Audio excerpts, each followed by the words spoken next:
तर मंडळी बघा, आता आपण इथे बघणार आहोत कटलेट.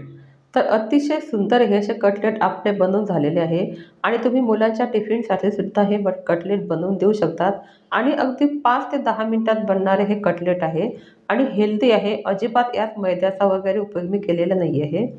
तर चला मग आता बघू आपण हे कटलेट कसे बनवले आहे ते. तर इथे घेतलेले आहे मी हे 2 बटाटे.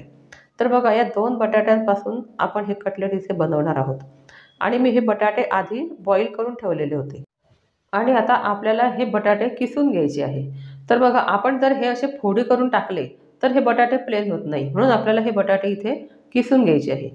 तर बघा आता इथे घ्यायचं आहे आपल्याला 4-5 आपण लसणाच्या पाकळ्या घेतलेल्या आहे आणि 2 हिरव्या मिरच्या घेतलेल्या आहे. तर असे जाड मोठा आपल्याला याचा भरडा करून घ्यायचा आहे. तर बघा तुम्हाला जर हे मिरच्या वगैरे टाकायच्या नसेल तुम्ही थोडं तिखटसुद्धा टाकू शकता. आणि इथे घेतलेलं आहे मी 1/4 कप गव्हाचं पीठ आणि 1 चमचा फक्त आपल्याला तांदळाचं पीठ घ्यायचं आहे. काही हिरवी कोथिंबीरसुद्धा मी घेतलेली आहे, धणा पावडर घेतलेली आहे, हळद आहे आणि चवीपुरतं मीठसुद्धा आपल्याला इथे घ्यायचं आहे. आणि बघा थोडं जिरंसुद्धा मी इथे असं क्रश करून टाकलेलं आहे, कारण त्या जिऱ्याची याच्यामध्ये खूप छान टेस्ट लागते, म्हणून आपल्याला जिरंसुद्धा इथे घ्यायचं आहे. आणि तुम्हाला जिरं घ्यायचं नसेल तर तुम्ही ओवासुद्धा इथे घेऊ शकतात. तर आता इथे हळद घेतलेली आहे आणि चवीपुरतं मीठसुद्धा मी इथे टाकलेलं आहे. तर बघा आता हे सर्व मिश्रण आपण आता एकजीव करणार आहोत. आणि बघा आता हे तुम्हाला जर थोडं तुम्ही भिजवता तुम्हाला जर पातळ वाटत असेल तर तुम्ही यात पाणी टाकू नका आणि जर तुम्हाला थोडं ड्राय वाटत असेल तर थोडं पाणी घेऊन तुम्ही याचा गोळा तयार करू शकतात. तर बघा आता हे अतिशय छान असं आपलं कटलेट इथे तयार होणार आहे आणि खूप आपल्याला सैल पण भिजवायचं नाही आणि खूप कडकसुद्धा भिजवायचं नाही. तर आता हा मळलेला गोळा आपल्याला बाजूला ठेवायचा आहे आणि आता बघू आपण पुढची स्टेप. तर बघा आता इथे माझ्याकडे ब्रेडचे स्लाईस होते. तर त्या स्लाईस मी वाढवून घेतलेले आहे आणि आता मिक्सरमध्ये याची आपल्याला बारीक पावडर तयार करायची आहे. तर बघा अशी बारीक पावडर मी इथे ब्रेडची तयार केलेली आहे. तुमच्याकडे जर ब्रेड नसेल तर तुम्ही रव्याचा सुद्धा इथे वापर करू शकता. आणि आता इथे घेतलेलं आहे मी 2 चमचे कॉर्नफ्लॉवर.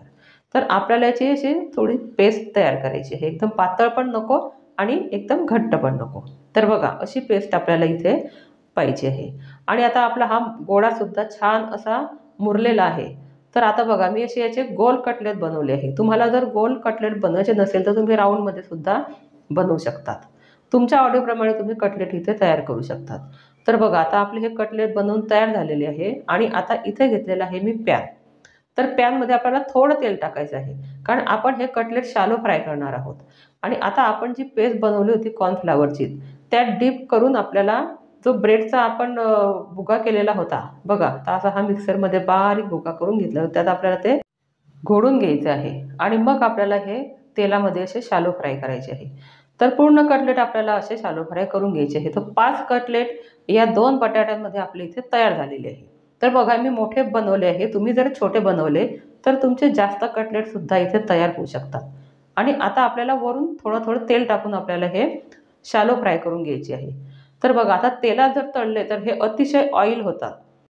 तर बघा आता इथे आपल्याला तेलाचा वापर करायचा नाही आहे. तर आपल्याला हे शॅलो फ्राय करायचे आहे आणि मुलांना जर आपल्याला टिफिनसाठी द्यायचे आहे तर हे अजिबात तुम्ही तळू नका. हे मुलांसाठी आणि मोठ्यांसाठी सुद्धा तेलात तळलेले अतिशय घातक ठरू शकतात. आणि आपण यात बटाटा टाकलेला आहे.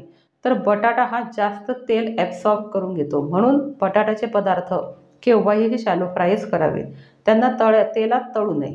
तर बघा आता इथे आपले 5 कटलेट हे छान असे फ्राय करून झालेले आहे.